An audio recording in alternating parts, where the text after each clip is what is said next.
والدین کی غلط اصلاح کا نقصان۔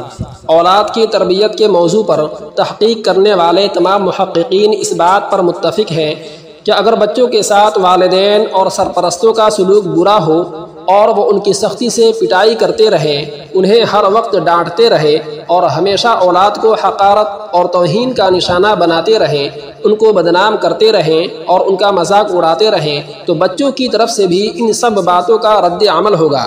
ان کا رویہ بھی ویسا ہی ہو جائے گا۔ خوف اور دب کر رہنے کی وجہ سے ان کے دل کے اندر ابھرنے والا انتقامی جذبہ ان کی حرکات و سکنات سے ظاہر ہوگا، اور پھر ایک وقت ایسا آتا ہے کہ بچے خودکشی کر لیتے ہیں یا کبھی اپنے والدین تک کے قاتل بن جاتے ہیں، یا پھر گھر سے ہمیشہ کے لیے فرار ہو جاتے ہیں تاکہ وہ والدین کے ظالمانہ رویے اور تکلیف دہ سلوک سے اپنی جان چھڑا سکے۔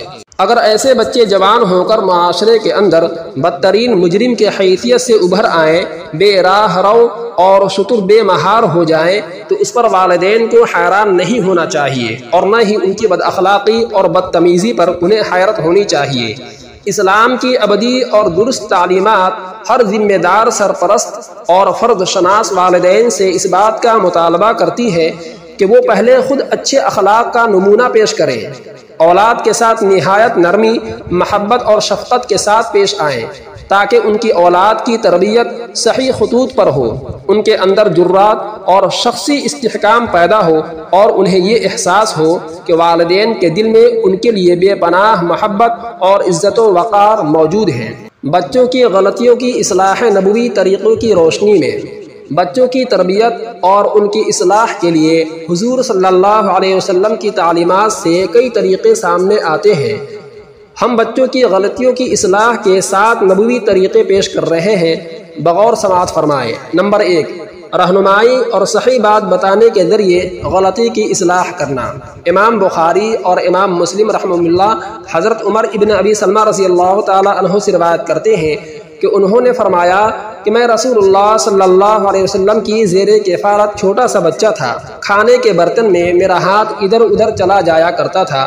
رسول اللہ صلی اللہ علیہ وسلم نے مجھ سے ارشاد فرمایا، لڑکے اللہ کا نام لے کر شروع کرو اور اپنے دائیں ہاتھ سے کھاؤ اور اپنے قریب سے کھاؤ۔ ذرا غور فرمائیے کہ رسول اللہ صلی اللہ علیہ وسلم نے حضرت عمر ابن ابی سلمہ کی غلطی کی اصلاح اچھی نصیحت اور مختصر اور بلیغ انداز میں کی۔ نمبر 2، نرمی و ملاطفت سے غلطی پر تنبیہ کرنا۔ امام بخاری و مسلم رحمہ اللہ حضرت سہل ابن سعد رضی اللہ تعالی عنہ سے روایت کرتے ہیں کہ ایک مشروب رسول اللہ صلی اللہ علیہ وسلم کی خدمت میں لایا گیا، آپ نے اسے نوش فرمایا۔ آپ کے دائیں جانب ایک نوعمر بیٹھے تھے اور بائیں جانب عمر رسیدہ شیوخ تشریف فرما تھے۔ رسول اللہ صلی اللہ علیہ وسلم نے ان نوجوان سے فرمایا، مجھے اجازت دو تاکہ میں ان لوگوں کو دے دوں۔ فرمایا، آپ کی طرف سے ملاطفت و نرمی کے اظہار کے ساتھ ایک قسم کی تعلیم و رہنمائی بھی تھی۔ ان نوجوان نے کہا، نہیں بخدا میں آپ کی طرف سے ملنے والے حصے پر کسی اور کو ہرگز ترجیح نہیں دے سکتا۔ چنانچہ رسول اللہ صلی اللہ علیہ وسلم نے وہ مشروب ان نوجوان کے ہاتھ میں دے دیا۔ یہ نوعمر نوجوان حضرت عبداللہ ابن عباس تھے۔ آپ نے سماعت کیا کہ نبی کریم صلی اللہ علیہ وسلم نے یہ چاہا کہ ان نوجوان کو بڑوں کا ادب سکھا دیں کہ انہیں اپنے پینے کے حق پر ان کو ترجیح دے دینی چاہیے، اور یہی افضل اور بہتر ہے۔ اس لیے آپ نے ان سے اجازت طلب کی اور ان کی رہنمائی کے لیے نہایت نرمی و ملاطفت سے یہ فرمایا کہ کیا تم مجھے یہ اجازت دو گے کہ میں ان لوگوں کو پہلے دوں؟